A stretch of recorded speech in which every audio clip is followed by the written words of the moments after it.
Welcome to Telangana rice news. భవిష్యత్ తరాల కోసమే మూసీని ప్రక్షాళన చేయకపోతే భవిష్యత్ తరాలు ఎప్పటికీ క్షమించవు.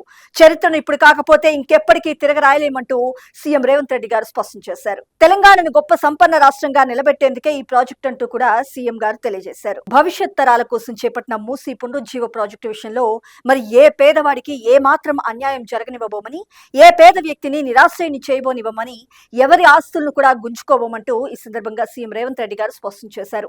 పేదలకు నష్టం ఇబ్బంది కలిగించడానికి కానీ, రియల్ ఎస్టేట్ ఆర్థిక ప్రయోజనాల కోసం కానీ ప్రజాప్రభుత్వం ఎప్పుడూ పనిచేయదంటూ కూడా ఆయన తేల్చి చెప్పారు. ప్రాజెక్టు పునరుజ్జీవం, దానికయ్యే ఖర్చు సహా ప్రాజెక్టు వివరాలు తెలియజేసేందుకు హైదరాబాద్ లోని తాజ్ కృష్ణ హోటల్లో శుక్రవారం ఏర్పాటు చేసిన కార్యక్రమంలో సీఎం రేవంత్ రెడ్డి గారు మూసీ పునరుజ్జీవ ప్రాజెక్టు విషయానికి సంబంధించి అందరికీ తగిన అవగాహన కల్పించారు. కళేబరాలు, డ్రైనేజీ నీరు, ఫార్మా కాలుష్యంతో విషపు కూపంగా మూసీ మారింది. నదీ పరివాహకంలో మహిళలకు ప్రెగ్నెన్సీ విషయంలో కూడా ఇబ్బందులు తలెత్తుతాయి. ఇది నివాసయోగ్యం కాదని ప్రపంచ ఆరోగ్య సంస్థ అధ్యయనం కూడా వెల్లడించిందంటూ సీఎం రేవంత్ రెడ్డి గారు స్పష్టం చేశారు. ఇల్లు కోల్పోయిన వాళ్లకు ఇల్లు ఇస్తాం, పరిహారం సంపూర్ణంగా అందిస్తామంటూ కూడా ఈ సందర్భంగా సీఎం రేవంత్ రెడ్డి గారు స్పష్టం చేశారు.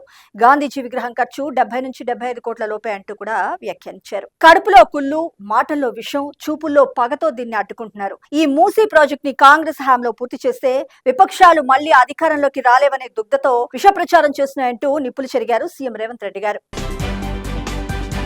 ఇక్కడ మనకు ముఖ్యమైన అంశం చూసినాం. స్వయం సహాయక సంఘాల ఆధ్వర్యంలో ప్రకృతి సేద్యాన్ని నడుపుతామంటూ డిప్యూటీ సీఎం అల్లు భట్టి విక్రమార్క గారు స్పష్టం చేశారు. ఈ సంఘాల ద్వారా కూరగాయలు, పూలు సాగు చేయించి ఆ ఉత్పత్తులకు మార్కెటింగ్ సౌకర్యాన్ని కల్పించాలని ఆదేశించారు. రైతు వేదికలు, వ్యవసాయ మార్కెట్లు, వేర్ హౌసింగ్ గోదాముల పైకప్పు తదితర అంశాలకు సంబంధించి తగు జాగ్రత్త చర్యలు తీసుకుంటున్నామంటూ డిప్యూటీ సీఎం అల్లు భట్టి విక్రమార్క గారు స్పష్టం చేశారు. అలాగే సౌర విద్యుత్ కేంద్రాలు ఏర్పాటు చేయాలంటూ కూడా సూచించారు. ఇక్కడ మనకు ముఖ్యమైన అంశం చూసినాం. గృహావసరాలకు కావలసినంత గ్యాస్ ఉంది, అపోహలొద్దు, బాట్లింగ్ ప్లాంట్లలో కొరత లేదంటూ మంత్రి ఉత్తమ్ కుమార్ రెడ్డి గారు స్పష్టం చేశారు. అమెరికా, ఇజ్రాయెల్, ఇరాన్ యుద్ధం నేపథ్యంలో రాష్ట్రంలో కృత్రిమ గ్యాస్ కొరత ఏర్పడినట్లు జరుగుతున్న ప్రచారంలో ఎంత మాత్రం వాస్తవం లేదని, ఏ మాత్రం అపోహలు వద్దని పౌర సరఫరాల శాఖ మంత్రి ఉత్తమ్ కుమార్ రెడ్డి గారు స్పష్టం చేశారు. ఇక్కడ మనకు ముఖ్యమైన అంశం చూసినాం. ప్రపంచ స్థాయి మౌలిక సదుపాయాలతో హైదరాబాద్ ను ఇన్నోవేషన్ హబ్ గా తీర్చిదిద్దామని ఐటీ పరిశ్రమల శాఖ మంత్రి దుద్దిళ్ల శ్రీధర్ బాబు గారు వెల్లడించారు. ఐటీ, ఎలక్ట్రానిక్స్ రంగాలతో పాటు ఫార్మా, డిఫెన్స్, ఏవియేషన్ పరిశ్రమలకు కూడా హైదరాబాద్ ఒక కీలకమైన వేదికగా నిలుస్తుందని, ఆవిష్కరణలు, పెట్టుబడులకు గ్లోబల్ హబ్ గా మన హైదరాబాద్ మారిందంటూ తెలిపారు.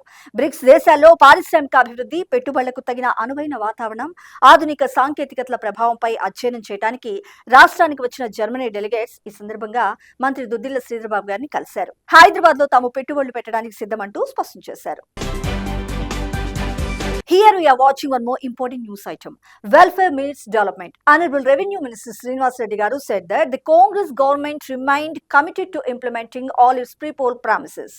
He said ration cards were being issued to eligible poor families on a continuous basis and added that the fine rice was being supplied to ration card holders only in Telangana. He said that 4.5 lakh Indirama houses had been sanctioned in the first phase for the eligible families and construction was under the way. The second phase would be launched in April. He said, adding that all eligible poor families would be covered under the scheme over the next 3 years.